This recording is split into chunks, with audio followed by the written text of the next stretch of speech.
ഇപ്പോൾ സുജിത സാറ് ഈ അൻവർ സാറുമായിട്ടുള്ള ഫോൺ സംഭാഷണത്തിൽ തന്നെ പറയുന്നുണ്ടല്ലോ, ശ്രീജിത്തിന്റെ പരാതിയില്ല, അത് പ്രശ്നമില്ല, അതെനിക്ക് ഹാൻഡിൽ ചെയ്യാൻ പറ്റും. അദ്ദേഹം പറയുന്നുണ്ട്. കാരണം അതൊരു ലോ പ്രൊഫൈലായിട്ടുള്ള ആള് ശ്രീജിത്ത് ഒരു ലോ പ്രൊഫൈൽ ആളാണ്. പിന്നെ അദ്ദേഹം എന്തോ ക്രിമിനലാണോ അങ്ങനെ എന്തൊക്കെ പറയുന്നുണ്ട്. സാർ അവരുമായിട്ടൊന്നും സഹകരിക്കേണ്ട കാര്യമില്ല. അപ്പോൾ അതിൻ്റെ അർത്ഥം എന്താണ്? നമ്മൾ ലോ പ്രൊഫൈലായിട്ടുള്ള ഒരാൾ അല്ലെങ്കിൽ സാധാരണക്കാരനായ ഒരാൾ ഒരു പരാതി കൊടുത്തു കഴിഞ്ഞാൽ ആ പരാതി അവരെന്ത് ചെയ്യും? അവർ ഒതുക്കുമെന്ന് ക്ലിയർ ആയിട്ട് അദ്ദേഹം പറയുവാണ്. ഈ മറ്റൊരു പ്രധാനപ്പെട്ട കാര്യം, ഇപ്പോൾ രാജിവെച്ചു അതിലേക്കൊക്കെ വകവെച്ചത് എനിക്ക് തോന്നുന്നു മരമുറിയുമായി ബന്ധപ്പെട്ട് നൽകിയ പരാതി തന്നെയാണ്. അപ്പോൾ ആ പരാതിയുടെ നിലവിലെ അവസ്ഥ എന്താണ്? താങ്കൾ 2 വർഷമായിട്ട് പുറത്ത് നിൽക്കുന്നു. അല്ല, പരാതിയുടെ അവസ്ഥ എന്ന് പറഞ്ഞാൽ 2024 ഓഗസ്റ്റ് 8 ഞാൻ പരാതി കൊടുക്കുന്നത്. ഓഗസ്റ്റ് 8 പരാതി കൊടുക്കുന്നു.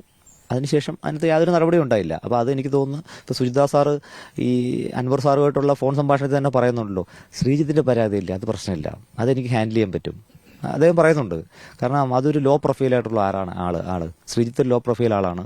പിന്നെ അദ്ദേഹം എന്തോ ക്രിമിനലാണോ അങ്ങനെ എന്തൊക്കെ പറയുന്നുണ്ട്. സാർ അവരുമായിട്ടൊന്നും സഹകരിക്കേണ്ട കാര്യമില്ല. അപ്പോൾ അതിൻ്റെ അർത്ഥം എന്താണ്? നമ്മൾ ലോ പ്രൊഫൈലായിട്ടുള്ള ഒരാൾ അല്ലെങ്കിൽ സാധാരണക്കാരനായ ഒരാൾ ഒരു പരാതി കൊടുത്തു കഴിഞ്ഞാൽ ആ പരാതി അവരെന്ത് ചെയ്യും? അവർ ഒതുക്കുമെന്ന് ക്ലിയർ ആയിട്ട് അദ്ദേഹം പറയുവാണ്. പക്ഷേ സാറ് കൊടുത്ത പ്രശ്നമാണ് ആര്? MLA കൊടുക്കാൻ പാടില്ല. MLA കൊടുത്തു കഴിഞ്ഞാൽ അത് വലിയ വിഷയമായി മാറും എന്നാണ് പറയുന്നത്. അപ്പോൾ എൻ്റെ പരാതിയിൽ അവരൊന്നും ചെയ്തില്ല. നിങ്ങൾ മനസ്സിലാക്കണം, ടിൽ ഡേറ്റ് എൻ്റെ മൊഴി എടുത്തിട്ടില്ല, MLA മൊഴി എടുത്തിട്ടില്ല. അപ്പോൾ അവർ പറയുന്നത് അതിന് മുമ്പ് വേറെ ആരും ഒരാൾ ഇതിലൊരു പരാതി കൊടുത്തിട്ടുണ്ട്. എൻ്റെ റിനിലോ അങ്ങനെ എന്തോ പറയുന്നു. അദ്ദേഹമാണ് ഇതിൽ പരാതിക്കാരൻ, അദ്ദേഹത്തിൻ്റെ മൊഴി മതി.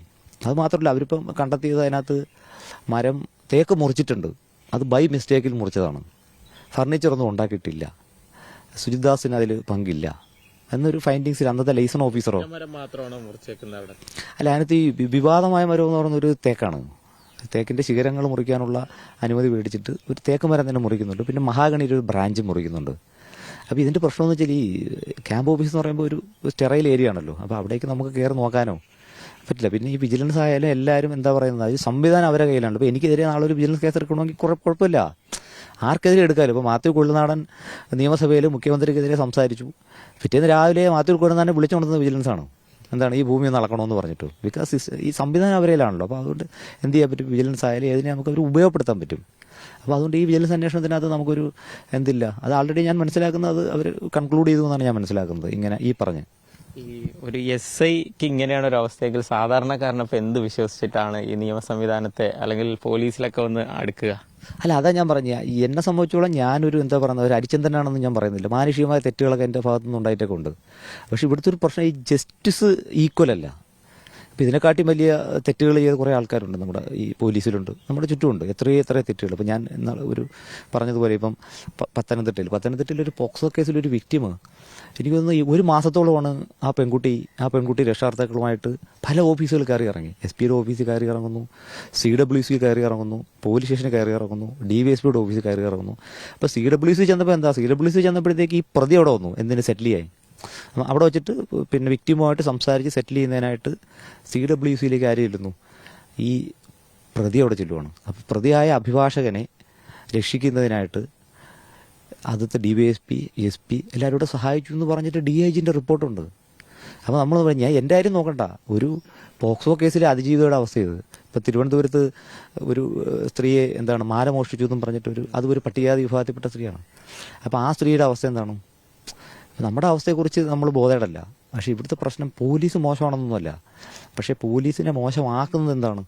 ഈ പറഞ്ഞ പോലീസിലെ കുറച്ച് ആൾക്കാർ എന്ത് ചെയ്യുന്നു, ഞാൻ പറഞ്ഞതുപോലെ ചില ഈ പൊളിറ്റിക്കൽ ഇതിന് വേണ്ടിയിട്ട് അല്ല അവരുടെ ചില താല്പര്യങ്ങൾക്ക് വേണ്ടിയിട്ട് എന്ത് ചെയ്യുന്നു ഇത്തരത്തിൽ. പിന്നെ ഒന്നാമത്തെ കാര്യം, പോലീസിന് സമയമില്ല, പഠിക്കാൻ സമയമില്ല. കാരണം നമ്മൾ എന്തെപ്പോഴും പഠിക്കണമല്ലോ, നിയമങ്ങളെ കുറിച്ചിട്ട് നമ്മൾ അവെയർ ആയിരിക്കണം. അപ്പോൾ അതിനൊന്നും പറയാം. ഇപ്പോൾ മേലെ ഉദ്യോഗസ്ഥൻ പറഞ്ഞ പിടി അങ്ങോട്ടാക്കി ഇങ്ങോട്ടാക്കി. ഇപ്പോൾ വളാഞ്ചേരിയിൽ നമ്മൾ കണ്ടില്ലേ, 10 മില്ലി പിടിച്ചു എന്ന് പറഞ്ഞിട്ട് എന്ത് ചെയ്യുന്നു, 55 ഐക്കാണ് കേസെടുത്തേക്കുന്നത്. അപ്പോൾ ആക്ച്വലി അവർ ലീഗലി അത് ചെയ്തത് ശരിയാണ്. കാരണം സെയിലാണ്, കച്ചവടം നടത്തി.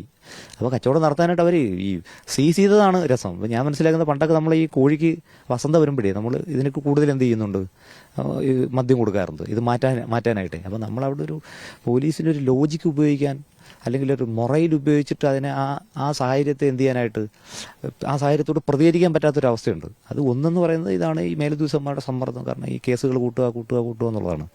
അങ്ങനെ കൂട്ടുമ്പോൾ ഇത്തരത്തിലുള്ള സാധാരണക്കാർ എന്ത് ചെയ്യുന്നു, ഒരാഴ്ചയാണ് അയാൾ ജയിലിൽ കിടന്നത് 10 മില്ലിക്ക് വേണ്ടിയിട്ട്. അപ്പോൾ അങ്ങനെ ഒരു സംവിധാനത്തിലേക്ക് പോലീസ് മാറിക്കൊണ്ടിരിക്കുകയാണ്.